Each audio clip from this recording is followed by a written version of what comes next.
First speaker is Jerzy Jurka. He's talking on the impact of transposable elements on population diversification and genome evolution.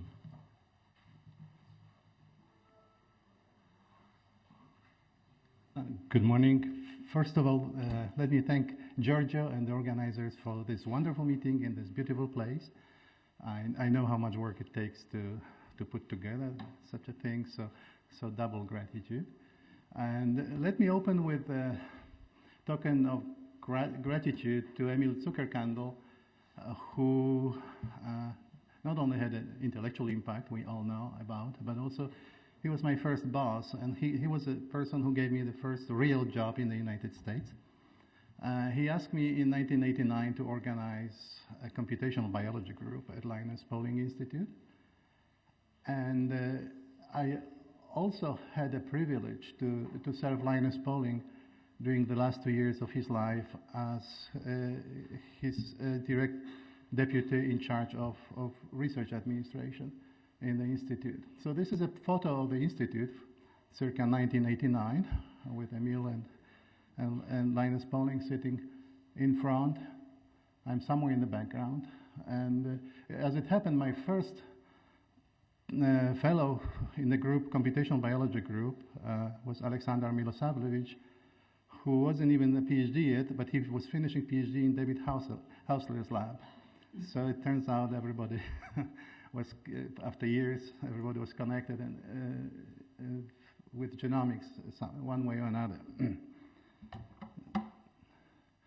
Well, it's impossible to start talking about transposable elements without mentioning two giants, Barbara McClintock and Roy Britton.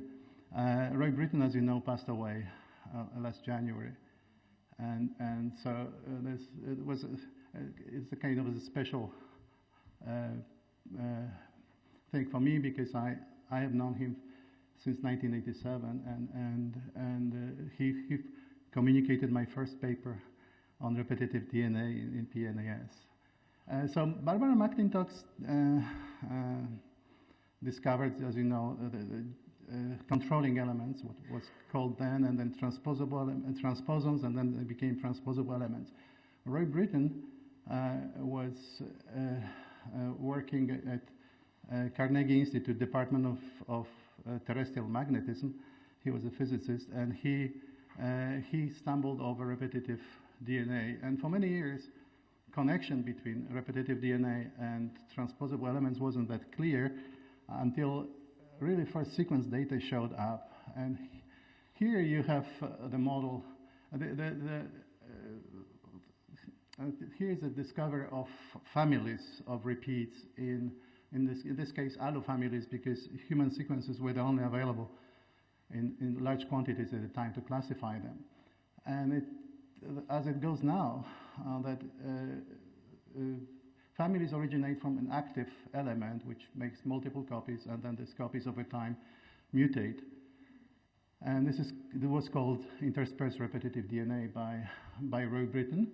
And after that, we realized that this active element, master or source gene as it was called, is this jumping or controlling element or transposon by Barbara McClintock.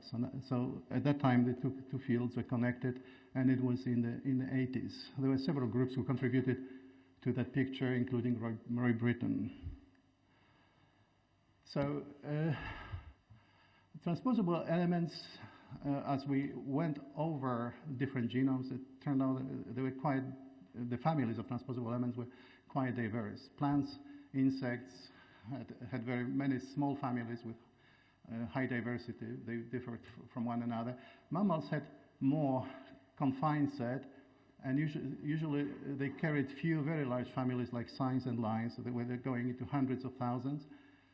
And we also realized over time that most specialized species harbor relatively few repetitive families and a very few young ones. So I will come back to that point. So the question is, what was the common theme for all these properties? And actually nobody really for years was thinking when do families, well, actually there was an attempt, when do families of repetitive elements amplify and when they become fixed in the population? So there are two questions: how to explain differences in a number of different families in different species, and how to explain differences in family sizes. And I bring your attention to a beautiful paraphrase of Dobrzański by Michael Lynch. Nothing in evolution makes sense except in light of population genetics. After reading that sentence, I became a convert to population genetics. I am not a population geneticist, I'm a molecular biologist. And we came up with an idea that really transposable elements must amplify in very small populations by genetic drift. It simplifies all the models, because whenever you put selection, you have tremendous complexity imposed to the whole description, and usually repelled non-mathematical people. So here is a big population carrying some two transposable elements, and then you have different small subpopulations. And in small populations, the size of repetitive family is determined by the activity or rate of retrotransposition or transposition of transposable elements, because the rate of fixation equals the rate of transposition. You heard it yesterday from Tomoko Ota.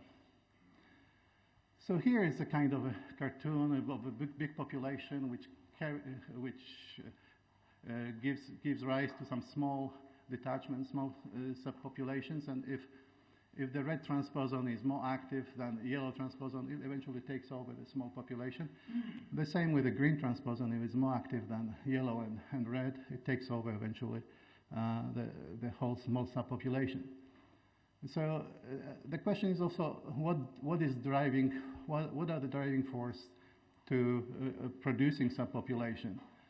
Well, first, ability to colonize diverse biological niches. Invasive species have this biological design where they can jump into niches which are occupied, but apparently the competitors are not good enough to stand up to them. And actually it brings to mind a joke by Garrison Keillor, who has some kind of regular cabaret show on American radio, that he goes every week to his garden, and he's weeding, and then he comes back and he's weeding again, and he said, well, maybe we are on the wrong side of the struggle, so we should take the side of the weeds because they're better adapted apparently to.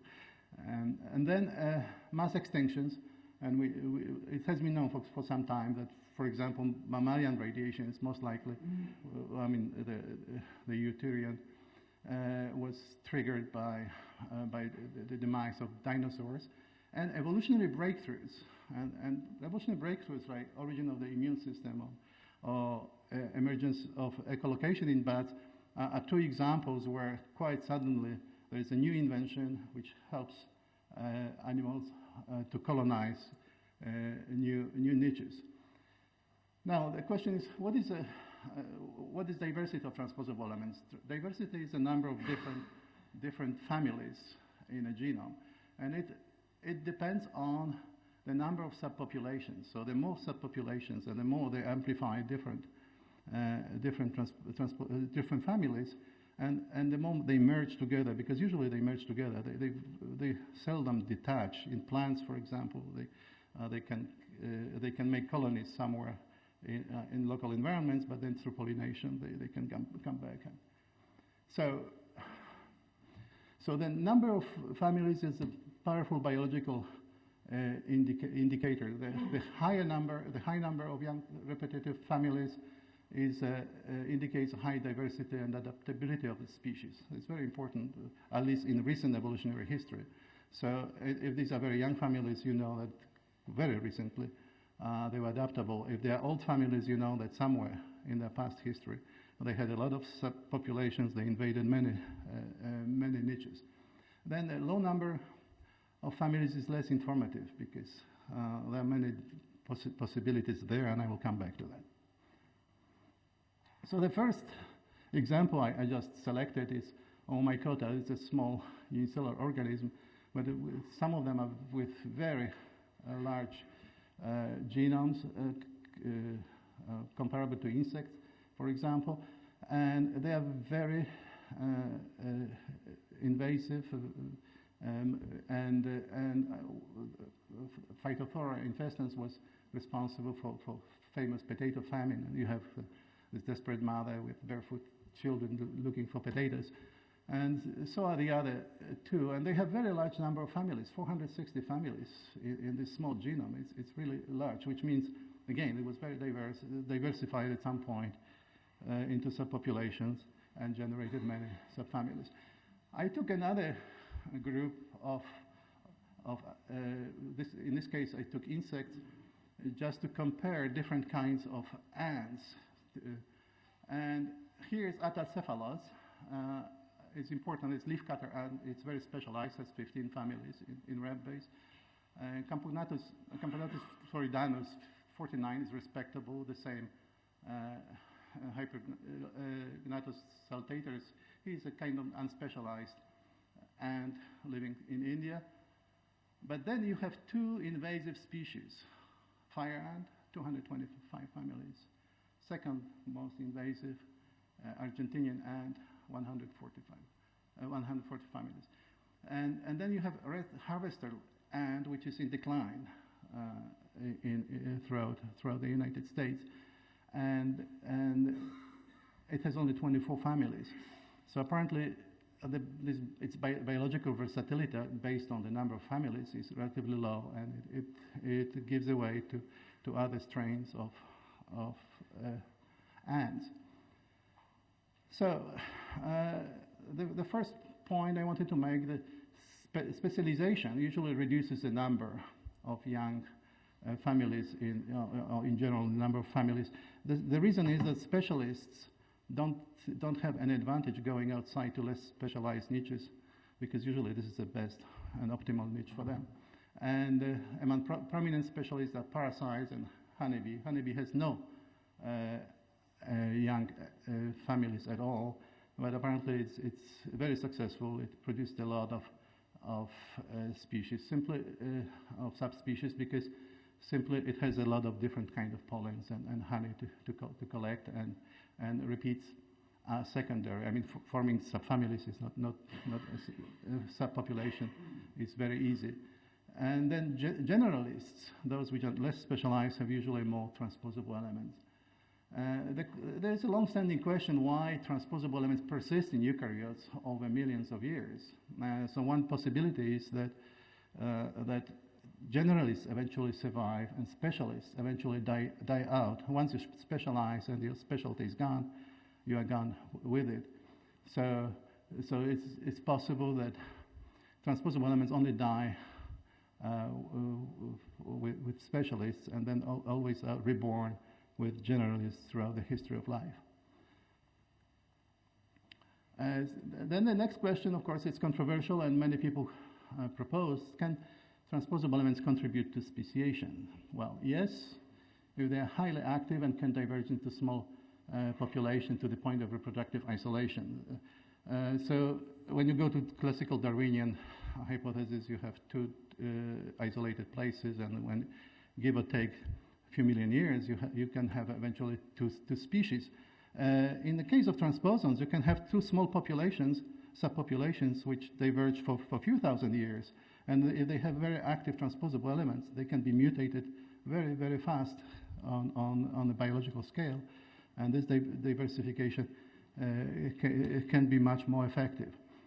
And so, of course, but because many species evolve different mechanisms of reproductive isolation and selection-based speciation, so the most likely candidates which take advantage of transposable elements are mammals, because we don't find many large families in birds, but birds have their sexual attraction, and they know how to divide into subpopulations and create. Here you have display of males, which attract different groups of females, and this is how in rainforest I can believe the diversifications takes place. The same with beetles. Beetles are beautiful animals, and beautiful insects, But when you go into the transposable families, Tribolium has 63 families, quite a few, but only 1,900 copies per genome, which is very, very little. It's usually the size of one family in a human genome. Well, originally we were looking for cichlids and trying to find if cichlids have, because they diverge so rapidly in Lake Malawi and other lakes in Africa, we hope that they used transposable elements. We didn't find any interesting big families over there. But again, you can see the same polymorphism in colors and display, and apparently there is the same mechanism working for beetles and for birds for diversification by sexual selection. And sorry, I got stuck. Okay. But mammals have very large families, particularly of signs and lines, and what happens is new signs. Almost every mammalian species has a new family of sign elements, which just start with that lineage or with the species, and this is what brought two people from Australia, from Monash, I believe, University, Oliver and Green, to postulate that most likely transposable elements are drivers of evolution. I wouldn't go that far, but probably they may be drivers of reproductive isolation in some small subgroups of mammals. So I have only some glance on mammals, on very young families. If you look for the largest mammalian orders, like primates, rodents, and microbat, they have quite a few young families. What does it mean? They based on the hypothesis, they diversify into many small subgroups relatively recently, and the more small subpopulations, the more likelihood of creating new species. So they are the largest order. When you go to other, like megabat, which has only 4 families, and then you go to elephant, tender, and armadillo, these are orders which are species poor, which means, at least in their recent history, the last few million years, they did not have very large expansion capability into new environments. So this is a summary of what I already said, that large mammalian orders underwent more extensive population subdivision in recent evolutionary history. Here is also a link between a number of families and taxonomic units. I compare rabbit and pica. Rabbit has a very extended taxonomy with many orders and about 50, I believe, different species. Pica has only one genus with about 30 species. When you look into pica, it has 10 young families. A rabbit has only 3. The number of known families from rabbit and pica is about the same. It's about 100, of the order of 100, 120. They are specific. So pica forms a single family of Hotanidae with single genus, as I said, and rabbit forms several genera with 50 species. When you look, there was some big activity of transposable elements, yellow, in rabbit, but when it was less in pica lineage. But when you come to the most recent time, when similarity is over 95% to consensus, which is young families, pica outnumbers in the number of families rabbit, which means it is more adaptable and more recent. Yesterday we heard something about hybridization, so I inserted some slides. The question is, do different subfamilies, let's say human subfamilies like LOY5B8, originate in the same small population, or do they originate in different subpopulations? If they do, then can we tell it from the genomic record after that?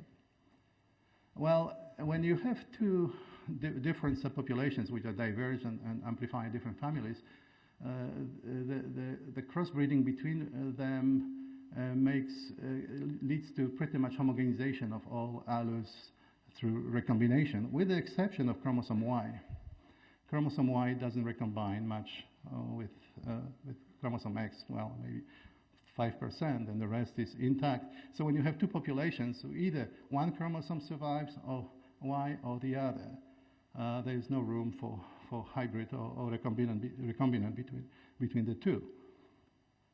So a decade ago, we stumbled over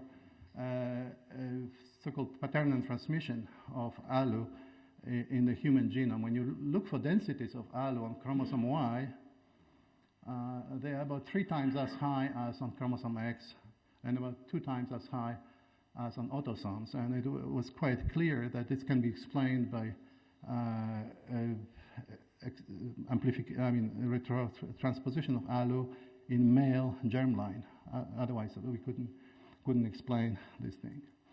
So here is a theoretical prediction, gray, for ratios of chromosomal densities for different chromosomes. Here is for allo YA5 in mammals, and here you have allo YB8. There is notoriously too few allos on chromosome allo YB8s on chromosome Y in the human. We thought about why this underrepresentation for many years, and the best idea came up with is that allo YB8 came from another population. So there are 2 proto-human populations which merged together some 2 to 3 million years ago, and allo YB8, some of them were active, so the chromosome which survived had pretty much most of allo YA5, and only few allo YB8 which managed to retropose until allo YB8. Well, it's still not clear if it's in total decline. Some of them may be still active, but there are about 20 of them on the chromosome Y. They should be more like 100, and they look too young actually. Chromosome Y mutates very fast, and they should be much older. Apparently they're younger than they should be. Again, it's consistent with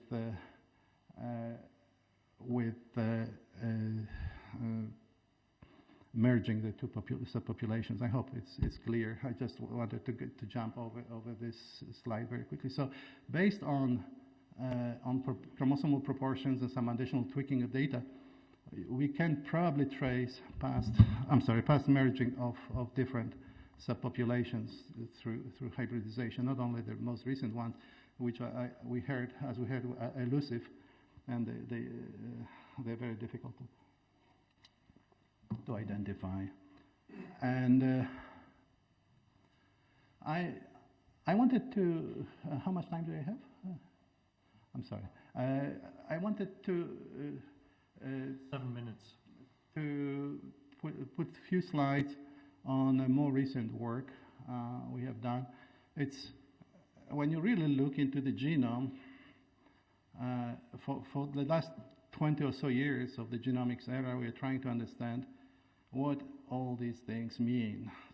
So different people had different representations, and here I took the one from Arian Smith repeat masker server, where he shows distribution of transposable elements in mouse, and the percentage of the genome versus divergence, which means that all the families go in this direction, in human and mouse. There is some similarity, but this is absolutely complex, and when you really look, you have interactive models. You can click on that. If you are interested in details, you could do that. Or you could go into number of families rather than number of elements. And then the whole picture becomes much, much more clear and simpler. So here is distribution of transposable elements in mouse and human. And there are 2 groups here. Red one are those which are shared by all mammals. And they are both visible in human and in mouse. And the light blue and the blue ones, light blue are rodent-specific families, and the blue ones are primate-specific families. So it looks like at the beginning of rodent lineage, these families, red families, were already well in decline when new families showed up. So this reiterates the point I wanted to make, that new families, but not only signs, but other families originate with this new species, with new lineage. And then, of course, this is complex because it's succession of species. One species gave rise to another one, and so forth, because we humans didn't start right away at the beginning of primate lineage. Actually, here is a big shift, which I don't want to go into details, but which differs us from between up to here is prosimians and here are simians. So there is some. But then the question is, how is it from all the families? Because when you really look into this red peak, it includes very old repeats. Some of them are like 300 million years old, conserved repeats, and they're in conserved regions. They are shared by mammals and birds, but you cannot separate them based on sequence diversity or similarity to consensus, because they get shorter and shorter and more conserved, so you still have the same identity, and they still stick to the same peak. So we decided to take a different approach. We assume that for each family, the number of non-conserved repeats it declines faster in time than the number of repeats conserved across different species. So if you take the ratio of conserved repeats and divide them by the total number of repeats, including non-conserved, you have quite beautiful separation of that red peak into two different peaks. So the left peak is pretty much corresponds to families which are shared by all mammals. The green one are repeats shared by mammals and birds. And you have this deep valley between them. So apparently, when you go back in time, even conserved repeats split into clusters of families. What is more interesting is that,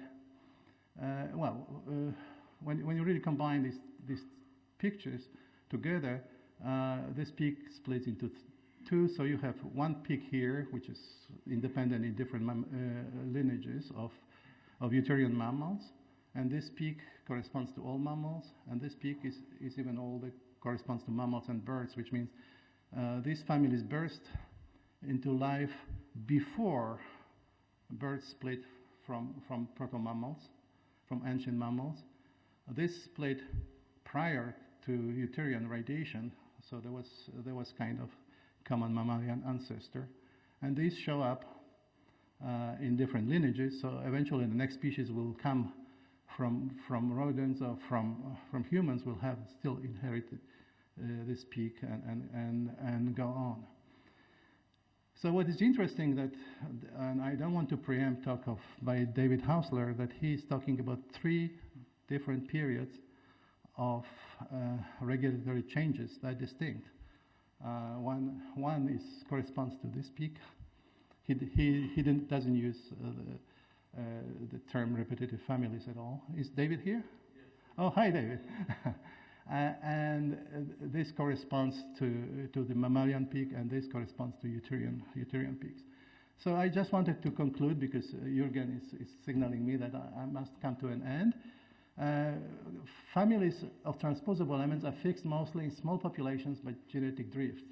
Fixed doesn't mean they're exapted.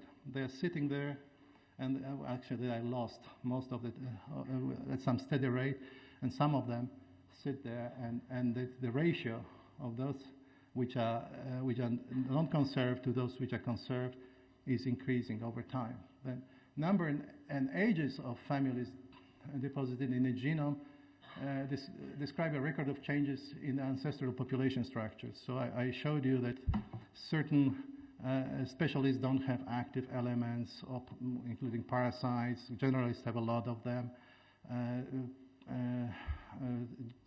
Then genomes, hosts at the brink of extinction have very few active families. Apparently, they do not diversify into subpopulations, and they don't generate those new families. And there are three major outbursts of transposable elements in vertebrate history, corresponding to three extended periods of regulatory innovations. And I will wait for your talk to discuss it in more detail, because I had to skip some slides because we have more information on that. Thank you.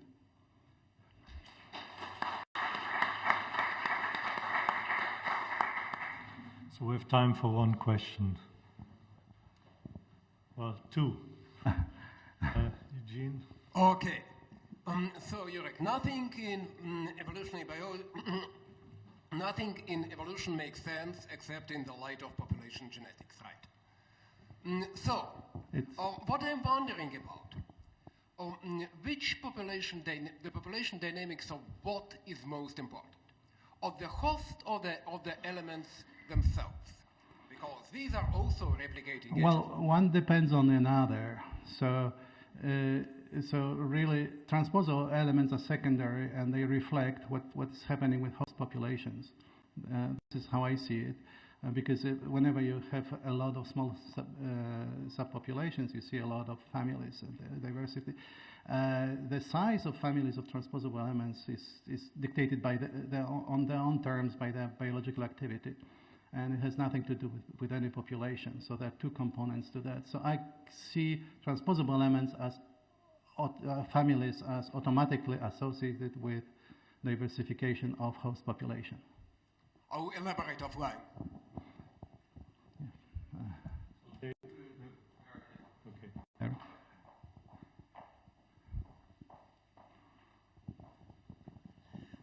In many marine invertebrates, as you know, are broadcast spawners. And for example, they produce millions of gametes, and by analysis of the heterozygosity and so forth of the nuclear genome, it's clear that they're panmictic, enormous panmictic populations that interbreed. There are no small populations in sea urchins of the species we work with, for example. And it's been a very large old gene pool. So one cannot easily use this paradigm that you're discussing, and yet analysis of the repeat family shows a continuous generation of transposable element families, some new, some old, and they're very genus specific also. So I can't imagine that this particular mechanism could account for that in these populations. This is a good point. The reason, I didn't touch on that. Whenever you have organisms living in water, there's a lot of horizontal transfer, for example, because for some reason water is better medium for transposons to move from one place to another. Nevertheless, sea urchin, for example, has a lot of diverse families. So it's still when it goes into some kind of coral reefs or wherever, they make local subpopulations for some time, and they don't. But similar situation is with plants that they pollinate, cross-pollinate over long distances, or they can cross-pollinate. And also I can see that they've a lot of diversity. I wouldn't just zero in on how it fits to the model. I didn't think of that, but that's an excellent point to think of. Yes. David? Is there a pattern in the types of repeats over these 3 periods? Yeah, that's a good question and difficult one. We don't know really the most ancient repeats. They're very difficult to characterize, and for that reason, I would postpone that question until we work another 5 years on that. Yeah. Okay, remember, more questions can be asked at the end of the 3rd lecture. So now we come to the 2nd lecture. Norihiro Okada.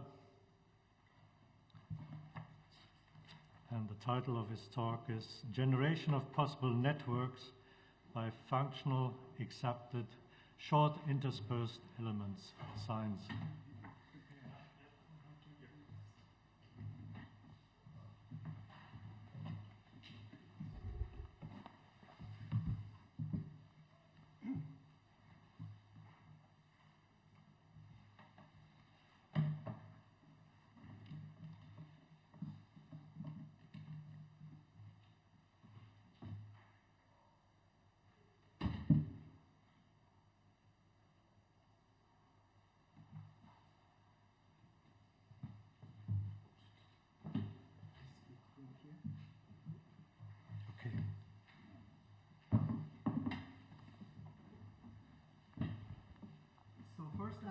thank organizers, especially Giorgio, for giving me a chance to talk here.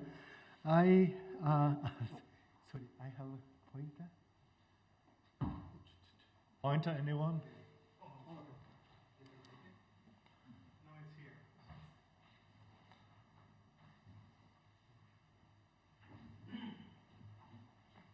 The title of my talk is Generation of Possible Network by Functional Exapted Science. Many people already know that large fraction is derived from TE in the human genome. Almost half of our genome composed by transposable elements. And there are two different kinds of movement of DNA in the genome. One is a type of transposable element, DNA transposons. This is a cut and paste type movement, but in the case of retroposons, they move copy and paste type.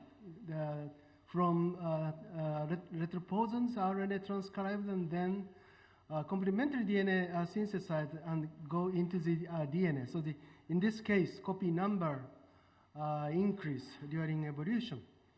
And there are many effects of transposable element. And very recently, conserved non-coding element discovered. This is mainly contribution by David Hassler's group.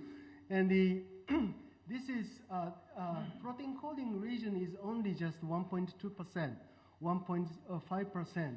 However, this region comprises more than 2 times of protein coding region, and so this contribute to the diversity of a phenotype very much. But we do not know majorly the function of conserved non-coding element. And the important point of CNE is that CNE is clade specific. Some CNE conserved among only vertebrate, all vertebrate, but other conserved among mammals and some conserved among primates. So this, for example, this mammalian specific CNE probably contribute to the generation of mammalian specific phenotype. So this is an example of such mammalian conserved CNE, and in this case, CNE is derived from signs. AMN sign 1 we discovered, and this sign might contribute to mammalian specific phenotypes such as brain enlargement, secondary parietal formation, diaphragm, mammary gland formation, other specific to mammalian characters. So this AMN sign 1 copy number is more than 100 copies in human genome. So we called this getting function is exaptation burst. Exaptation originally named by Good, but extended this meaning by Jurka, Brosius, and this exaptation burst occurred in a common ancestor of mammals here, and so I want to elucidate the function of these mammalian specific CNEs, and in the human genome, more than 100 copies are present, and the strategy we applied is that enhancer analysis by using a transient transgenic mouse experiment. And this is a candidate AMN sign 1 locus, and this DNA put into the vector, and then this DNA put into the egg. And we look at the phenotype, we look at the the expression pattern as shown here. And when we compare the expression pattern of the neighboring genes, and when their pattern is very similar or comparable, we can say that this gene might be an enhancer of this gene. This is a strategy. And I would like to present 3 examples of such enhancer activity exapted by science. This case, and this case. And the first one is AS39 locus, and the expression pattern is typically as shown here. And we speculate that this expression is very similar to that by Wnt5a here, and so we consider that this locus might be an enhancer for Wnt5a. And Wnt5a is expressed in a graded manner along the AP axis, the cordial primitive streaks, limb and palate. And Wnt5a regulates the cell proliferation and the direction of cell migration in the progress zone, such as here. And Wnt5a deficiency leads to an inability to extend the AP axis due to a progress reduction and a complete cleft of the secondary palate. And these researchers already make Wnt5a knockout mouse and characterize the phenotype, and they show this kind of phenotype. And look, this is a wild type development of palate shelf, and this is the tangle palate shelf, and during development these two fused and to make secondary palate. But in the case of Wnt5a mutant, and palate shelf does not fuse and make a cleft here. And this palate shelf, in this palate shelf, Wnt5a expressed here. And we characterize this locus and show that like the expressed palate shelf as shown here and joined together. And so we suggest that this DNA is enhancer for Wnt5a and also involved in palate closure during evolution to make secondary palate. And there are 3 candidates of TF binding domain estimated in the human genome data in this CNE region, 1, 2, 3. And in this case, a mutant, FOXF2, deficient mutant already characterized, and in this case, palate shelf defect showed. And also in this case, palate shelf defect observed. And also in this case, head structure abnormality can be observed also. And we use one hybrid assay using this DNA and showed 2 candidates of TF binding to this locus and this locus. And also the mutant of this gene can be characterized, and in this case also palate shelf defect can be observed, and in this case formation of head can be observed. And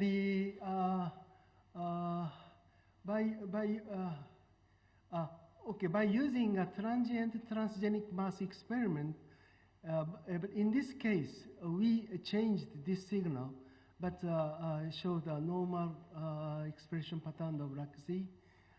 This is full activity, and this is also can full activity. But this data does not mean that this binding site is not required in this function, because it's possible that some enhancer activity are redundant.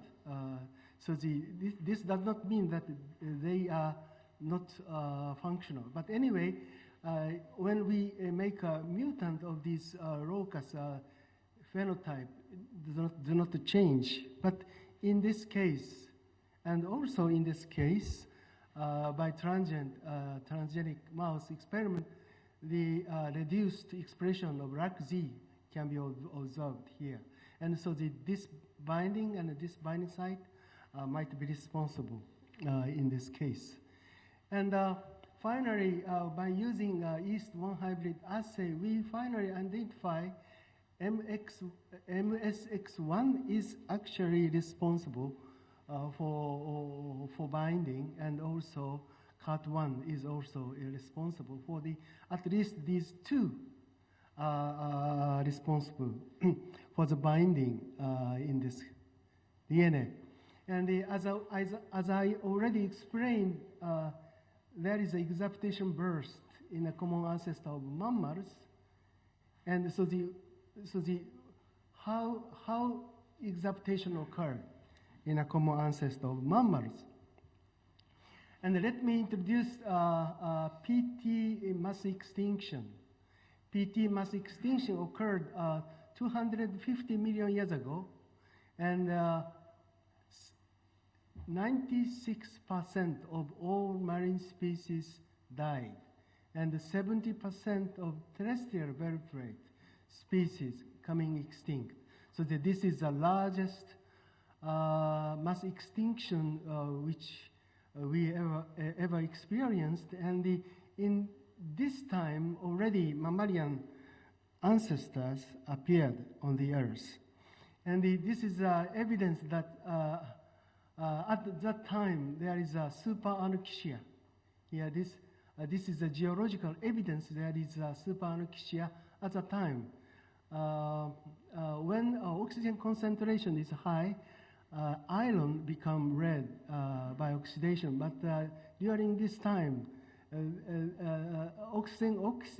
oxygen concentration become possibly to 10% in the air. So this is because iron does not become red in this era, and this era continued for more than 20 million years. And during that time, our ancestor mammals should survive. So that is probably the reason why we have the secondary parade here. And this is adaptation to the low concentration of oxygen occurred at the time. In the case of reptile, when they eat food and food of mouse, and they cannot respirate.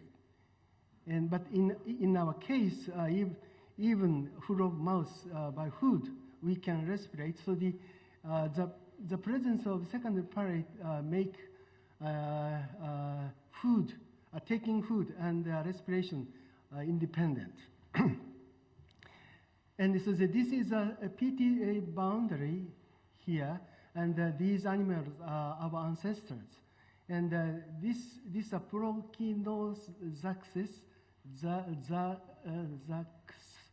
and this animal has a bone as well a bone in the belly as well as the chest. However, this Torinaxodon bone has only chest, and this is an indication that they have a diaphragm already here. To have a diaphragm, the animal can bend like that. So the bone must only at the chest here.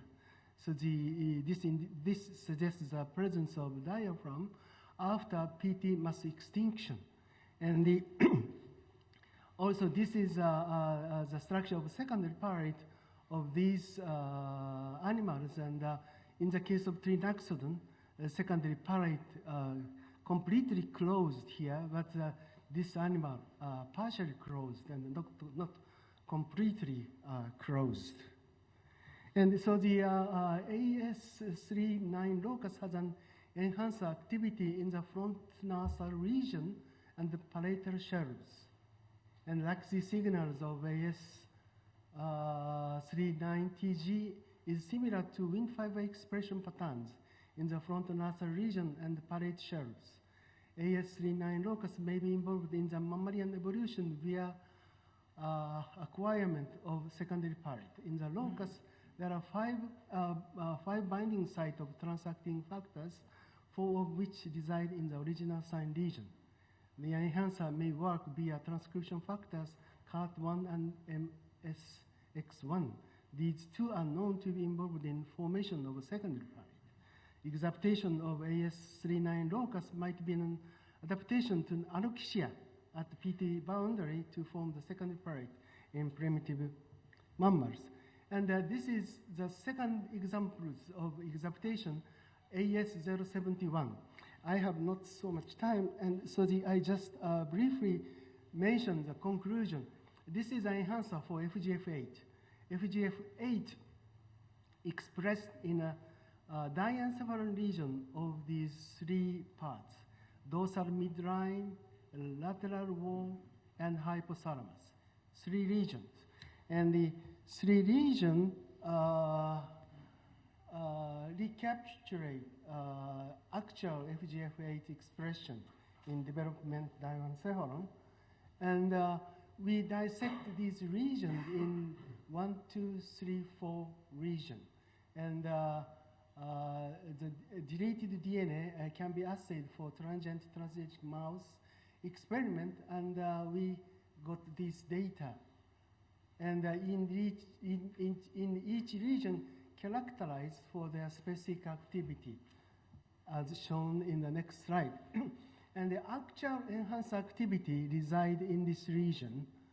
And also, this region has regional specificity, dorsal diencephalon.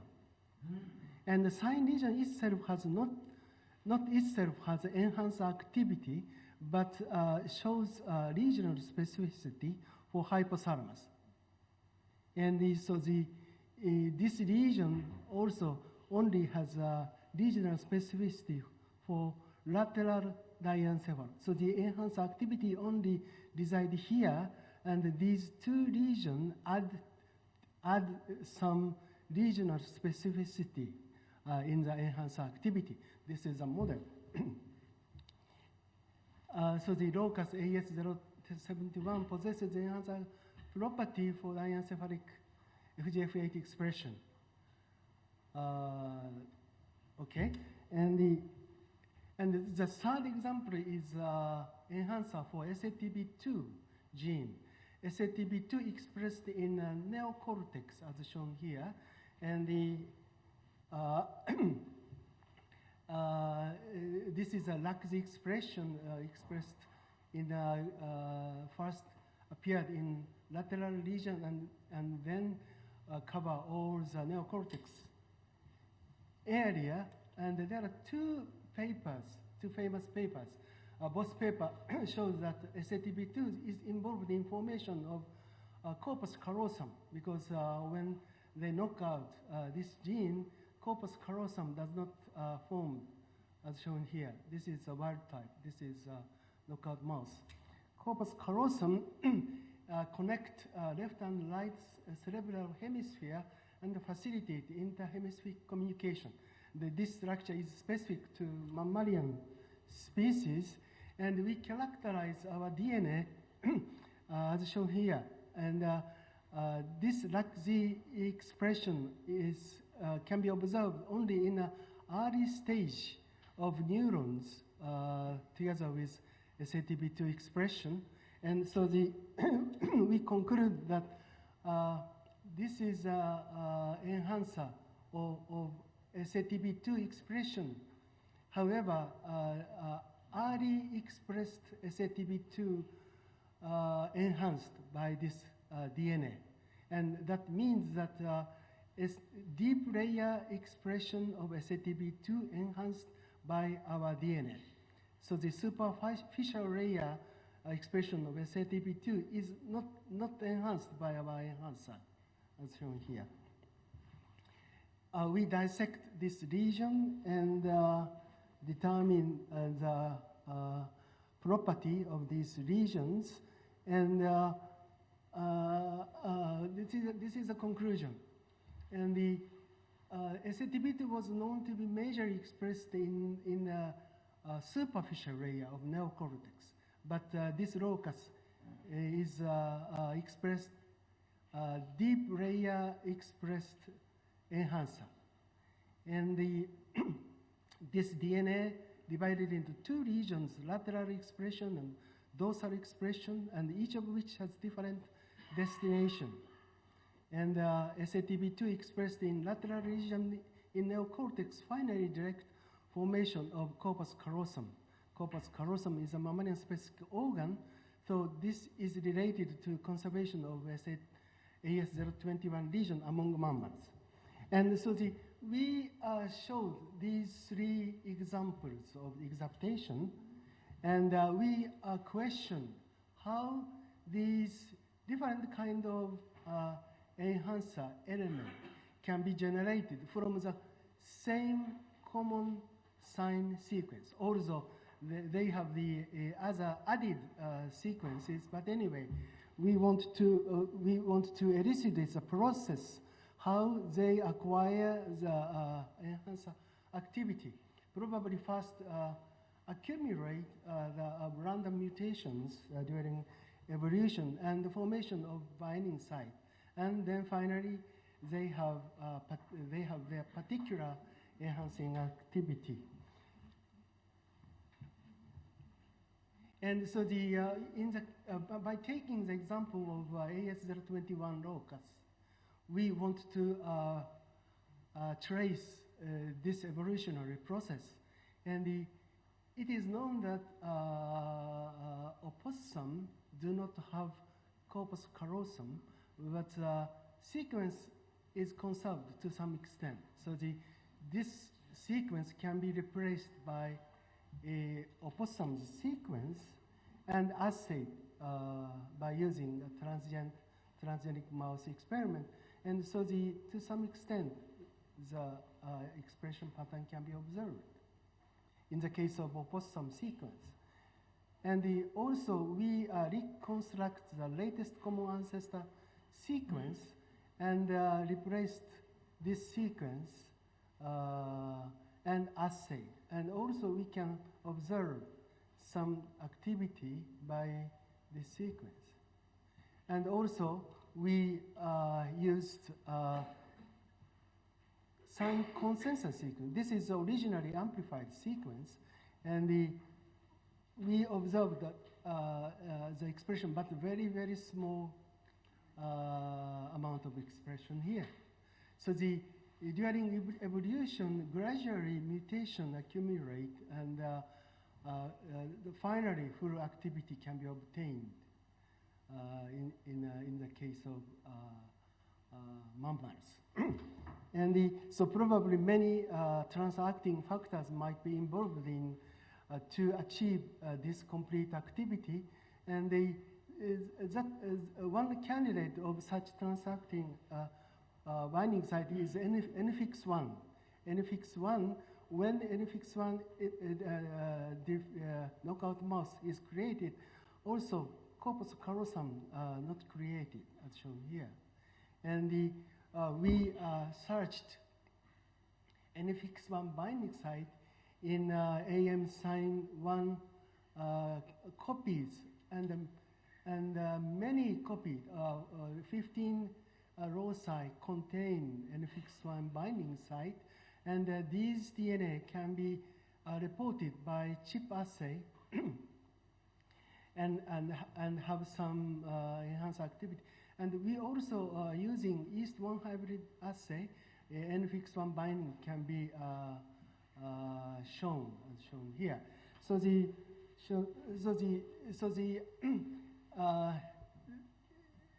Our sign is originally the same sequence and amplified in a genome, many copies, and some still already contain the transacting binding site, and but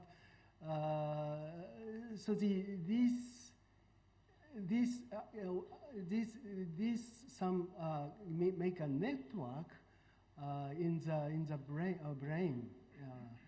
And this idea is originally proposed by Britain and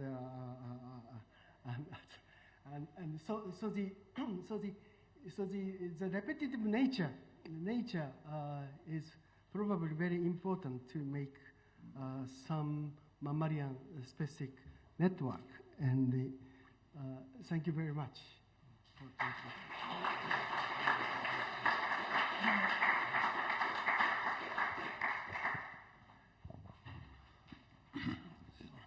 Thank you.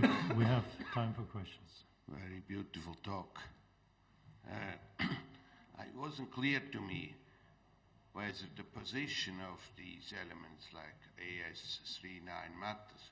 Where does Wind5 map relative to the element? Is it very close? In some, yeah, I do not remember the specific case of Wind5A, but generally distant. In the case of in the case of AS071, more than 100 kilobase apart. Yeah. So this is distal enhancer, not closely situated to the gene. Yes, but still, I mean, enhancers Still work can over function the as an KB, enhancer. so, Yeah. so it must be, and it's a cis element. It's cis Yeah, regulatory. yeah. As far as I know, the most distantly located enhancer is 1 megabase. In the case of sonic hedgehog enhancer. 1 megabase. Yeah. That's of course not physical distance because the DNA is looped. Any other questions?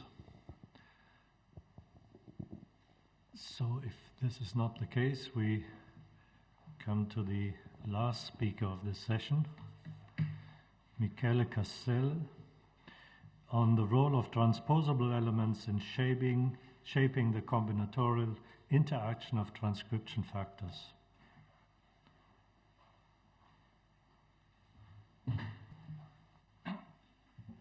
So, first of all, thank you. Let me thank the organizers for giving me the opportunity to present here this work, which is actually deeply related to what we have heard before. So let me explain the reason of this project. My background is in mathematical modeling of gene regulation. And one of main open problems in gene regulation is the issue of combinatorial regulation in higher eukaryotes. You see, this is not only a qualitative statement. This idea of combinatorial regulation as a strategy chosen by eukaryotes to cope against complexity. This idea can be made very rigorous using looking at the information content of transcription factor binding sequences. You see here there is a comparison of the histogram of information content for bacteria, yeast, and human. And this red line is the threshold which would allow to unambiguously choose a location in the genome. And you see for bacteria this threshold is easily overcome, while in higher eukaryotes this is not the case. And you need at least 10 different binding sequences in order to reach this threshold. The point is that it is absolutely not easy to construct a satisfactory model to explain the evolution of this strategy. And it is easy to understand why, because standard evolutionary strategies are local, while this type of strategy requires a non-local evolutionary pattern. And so the obvious and well-known answer is that this type of strategy could have been driven by transposons. And in this cartoon, you see the idea. This is a binding sequence, which is created by standard local notations. And you can have a cohort, a collection of binding sequences which act combinatorially together, which is pre-organized in a transposon and then moved around in the genome where it is needed.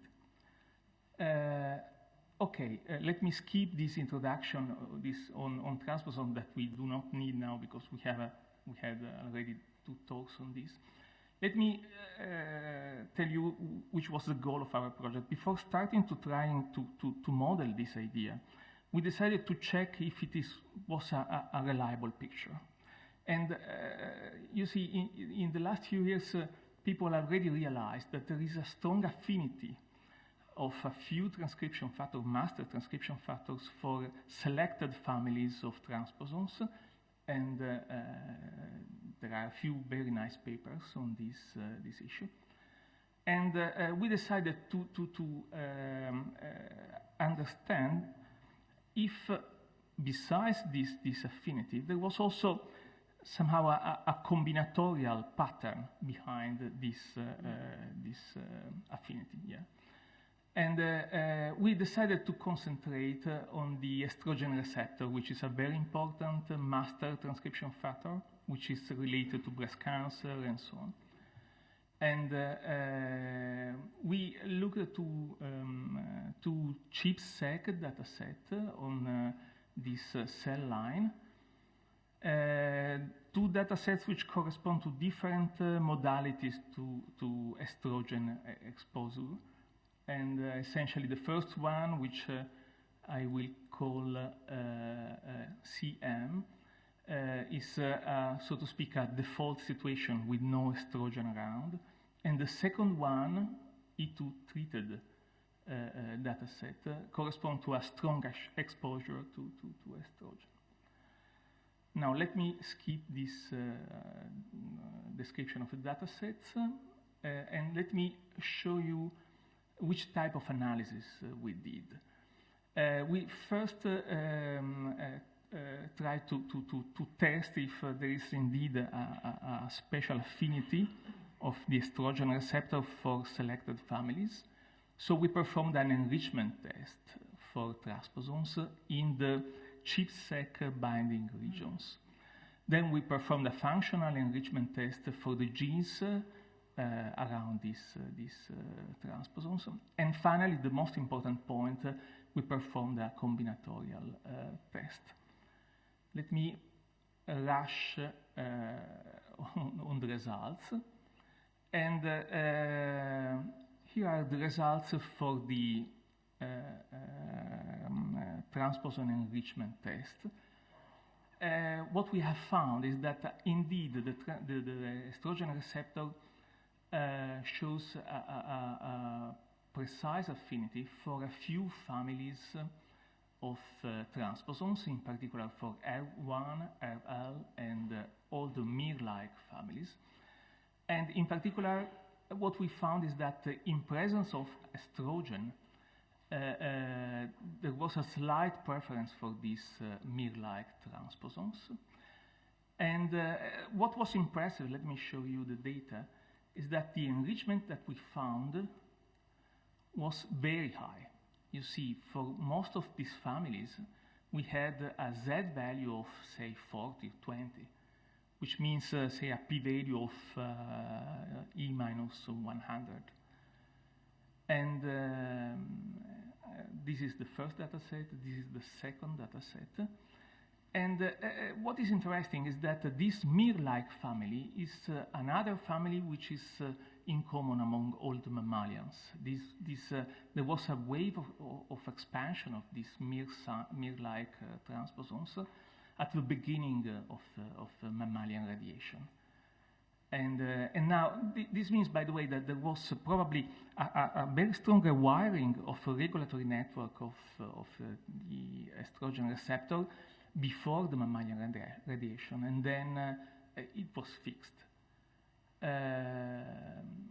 So let me go very fast on, let me skip, because I have no time, the functional enrichment test, and let me go to this one, which was the most important test. Once we selected these few families, which we know are targeted by the estrogen receptor, we looked for possible presence, correlated and coordinated presence of other important transcription factors.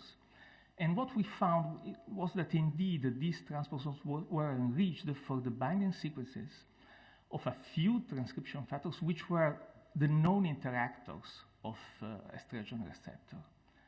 And in particular, there was somehow a transposon code, meaning that there were few families, say this one, which were bringing exactly this combination, exactly in the right order. And let me show you, just to give the idea, this is the logo of one of these cases. These are all the instances in which we found a ChIP-seq binding for the estrogen receptor. And these are the logo of these transcription factors. And you see, not only you find these binding sequences, but you find them exactly at a fixed distance. As we know, it is mandatory for having a good cooperation between transcription factors. Okay, this is another more general view of these combinatorial interactions. These are the selected families of transposons.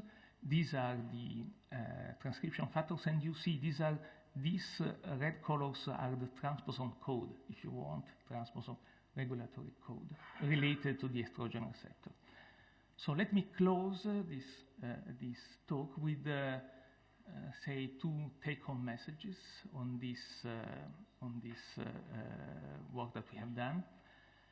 We have somehow two conjectures. The first one is that it seems that combinatorial regulation actually was made possible by the appearance of transposons. It is difficult to imagine any other way to obtain this regulatory strategy.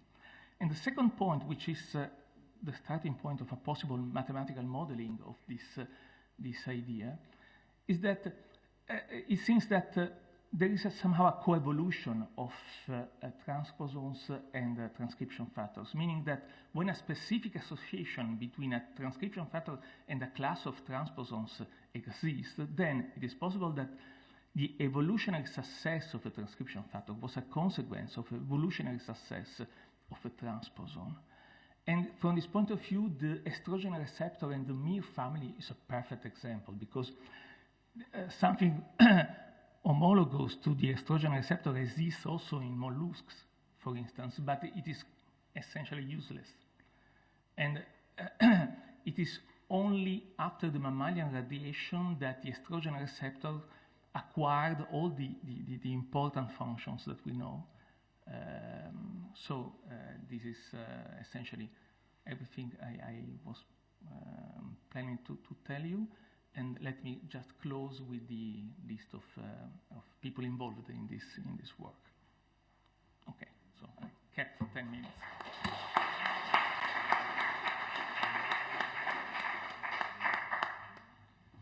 So we can have 20 minutes now for questions, not only to the last speaker, but to all previous speakers, whom I would like to thank.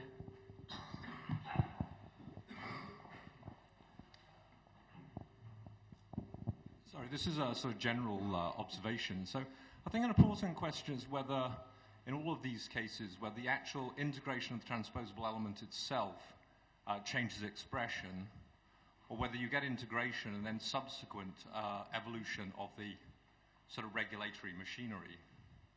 So I would argue only in the first case is it really a property of the transposable elements themselves, rather than the fact that they're just just bits of DNA. So in the examples that Norihiro showed, it doesn't seem as though it was the integration of the transposable element which actually changed the expression, but actually subsequent evolution of that sequence which actually gave the regulatory element. So unless the transposable element is in some ways predisposed to evolving those regulatory mechanisms, then I don't think the fact that it's a transposable element is of any consequence. It's just another piece of DNA. So the three analyses which actually looked more directly at this question of whether the integration of a transposable element actually changes expression have given rather mixed picture. So there's a study by Arusha and Hurst, and then two by my group. So if you look at the divergence in expression between mouse and rat, and look whether that correlates to a number of transposable elements in the vicinity of that gene, well, if you look in both mouse and rat and human and chimp, in both cases you find a correlation between expression divergence and the integration of transposable elements. But certainly in human and chimp, that appears to be a coincidental correlation, because if you look at the number of transposable elements which have integrated prior to the divergence of human and chimp, then you also see that correlation. So it just seems in that case as though genes which allow transposable elements to integrate tend to have higher levels of expression divergence. The two are not causally related. In mouse and rat, the picture is less clear. In fact, you see a very strong, a fairly strong correlation between expression divergence between mouse and rat and the integration of new transposable elements. And you don't see that correlation for ancestral transposable elements. However, in that case, I think our control, in other words, ancestral transposable elements, have integrated over a much longer period of time, and I'm not sure it's a very good control. So I think, the picture is very, very mixed as to whether transposable elements, the integration of them, actually changes expression divergence. And if that's not the case, then I think the fact that you see transposable elements involved in regulation, I think that's just coincidental. They're just bits of DNA. Jim? Ever since we've known about transposable elements for 40 years now, they were discovered because they cause changes in regulation when they insert next to known functional coding sequences. So, I mean, we see this happening in real time. We see it happening in bacteria and yeast and Drosophila, and by a variety of mechanisms. So, experimentally, there's no doubt that the insertion of transposable elements alters the regulation of existing functions. If I may add on that, I think that two things happening there, that most of the transposons which are fixed are neutral, and probably they don't do anything. However, you shouldn't forget later rearrangements. There's recombinations between alus, for example, and they move a lot of DNA closer together, and quite suddenly, over time, they may acquire a function too. So both initial changes and then subsequent changes are possible. This is why you cannot have one picture. You have schizophrenic picture. Both things happen. Adam? I think it's undoubtedly the case that transposable elements can change expression. It's really whether we can construct these hypotheses about, an explosion of transposable elements at the origins of eutheria mammals and the diversification of the eutheria mammals. I think that's a very big hypothesis. And sure, transposable elements can alter gene expression, but do they play a major role in the divergence of expression? I think the verdict is very much out on that. And I think we've got to be very cautious about constructing these hypotheses, and I think we've got to be very cautious about finding examples of transposable elements which appear to be part of a regulatory apparatus, and whether the signals, the actual regulatory machinery has evolved after the transposable element integrated, or whether the transposable integration itself was important in changing expression. And I think it's very important to differentiate between those two. So, for instance, in Norihiro's example of Wnt5, it would be interesting to know whether if you take those AMN sign 1 sequences, construct the consensus, whether the consensus has a transcription factor binding sites that actually are now important in the expression of that gene. If that is the case, then that really does suggest that the integration of that transposable element changed the expression of that gene, and that has been integrated, was an adaptive event. It's been fixed in evolution. So I just think we have to be kind of cautious about constructing these hypotheses and be very clear about what we really mean when we say that transposable elements are kind of involved in a major way in evolution. If we're saying that, then we're really saying that actually the integration of transposable elements is changing regulation rather than the subsequent evolution of regulatory signals within those transposable elements.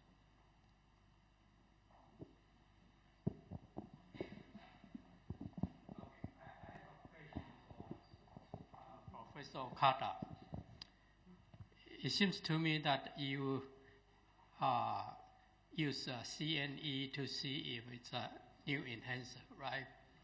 And I wonder if you have considered to silent that CNE and to see what happened to the development of the mouse. So you do gene silencing. You silence the CNE. Right? You have you say that it's a new enhancer, right? And leads to a new function. But what happens if one additional validation is to silence? To knock it out. Knock out that CNE. You don't need to really knock out. You can use antisense or you can use RNAi and to see whether it really has the effect.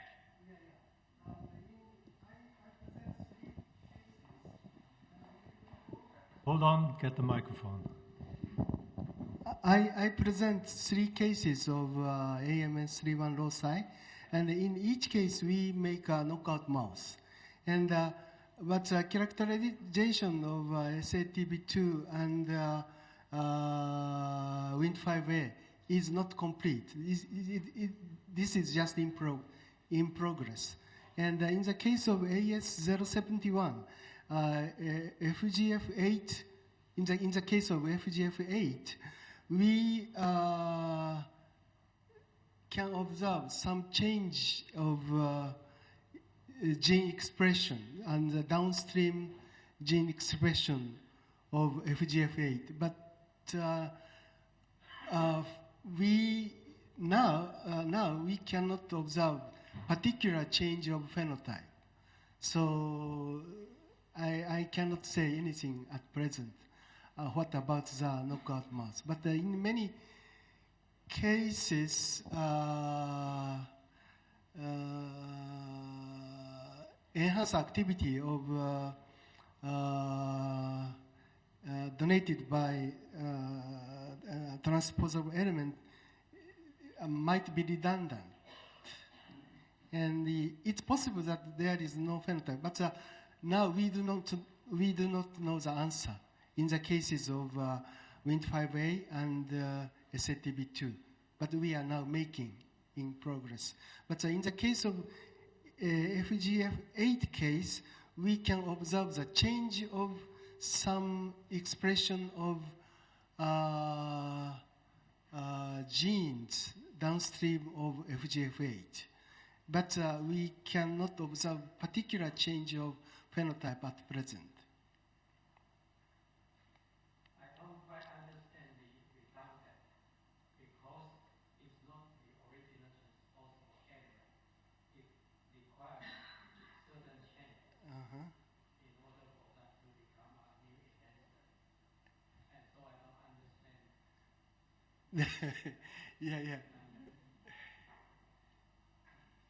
There are many cases of some scientists say shadow enhancer.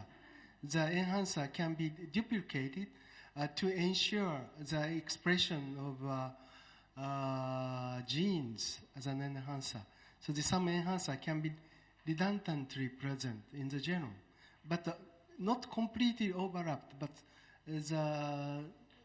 there are some specificity for one particular DNA enhancer. So that's the reason why I want to pursue the possibility that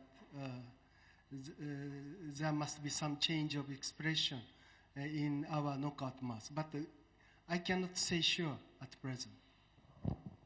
Okay, David, you had one. Wait for the microphone.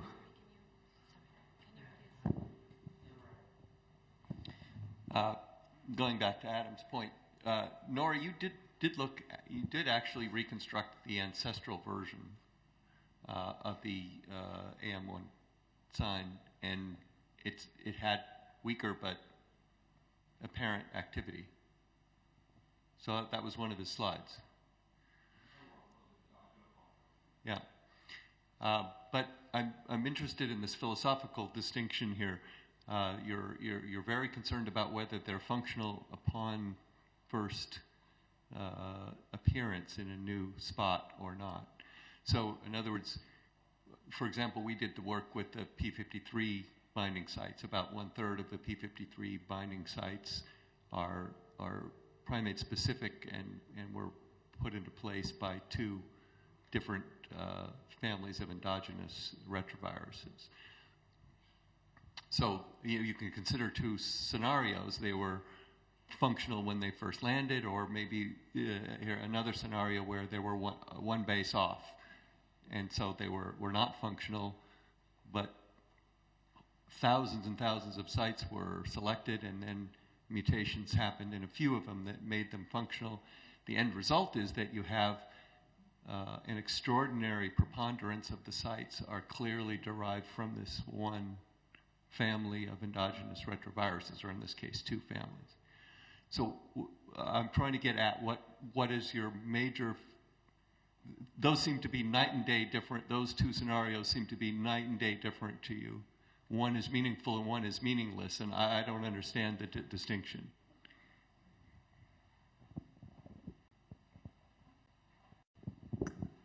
No, so I think you're right. So there is a gradation here. So I would say, you can either have integration of a TE which changes expression directly, or you can have integration of TE which are very close to being a binding site, as you elaborated. And I think that's also interesting.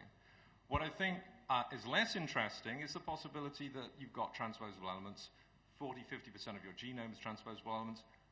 If you get the evolution of a new regulatory sequence, it's quite likely to occur in a transposable element. And I think that's not particularly interesting. So I think there is a gradation here. So the most interesting cases are, I think, the transposable element causes the change in expression directly. A less interesting, but still interesting possibility is that you get the distribution of a sequence which is very close to being a transposable, a transcription factor and binding site or something. I think that's interesting. But I think less interesting, or probably uninteresting, is the possibility that, yes, you distribute sequences all over the genome, and they're just more DNA sequences. I would totally agree. In the latter case, you don't have a pattern. So you don't get a mathematical pattern of either transcription hubs, where transcription factor controls an enormous number of genes, or these patterns in which you have similar sets of transcription factors binding in the same order, as we heard from the beautiful talk, the last talk of the session. So it's the patterns that define the networks of regulation that are altered by the fact that you have many, many copies of a template being spread around the genome. And I think that's the effect on evolution that's exciting. And so it's irrelevant to me whether they're functional upon entry or shortly after entry. It's the end result are these patterns. Which would not occur if it was just random DNA that was being used willy-nilly to create. Last question before the coffee break, Bill. All right. All right, but as I walk, I'll just say, I think we're just beguiled by some of these examples of transposable elements being involved in regulation. And, sorry. Just going in the same direction, it's a very provocative statement or claim. The first picture we saw was Barbara McClintock, and of course she discovered transposable elements in maize, and they were also discovered in bacteria based upon gene expression, their effect upon gene expression. Now that doesn't mean that they always are going to affect gene expression, but my question to you is, if you've done analyses to indicate that it's statistically uncertain whether they affect gene expression or not, my question is, how big is the region that you're looking at? Because if you're looking at a 100 kb region, then half of that is on average, going to consist of transposable elements? And what's your control, and how is the statistics? The control would be with and without transposable elements, and we don't have that. So the question is, how do you design that kind of a test? It seems very difficult. Just a question. Sorry. So the analysis was just to look 20 kb up and downstream of genes and introns in those genes, and asked whether there's a new transposable element that's been inserted between two species, so human chimp, mouse, and rat. And when you do that, you find a correlation between whether the gene has got a new transposable element insertion and expression divergence. So expression divergence tends to be higher in those genes which have got a new transposable element insertion. However, in human and chimp, that seems to be entirely coincidental correlation. So if you look at ancestral TEs, which have inserted before human and chimp diverged, then you see the same correlation between...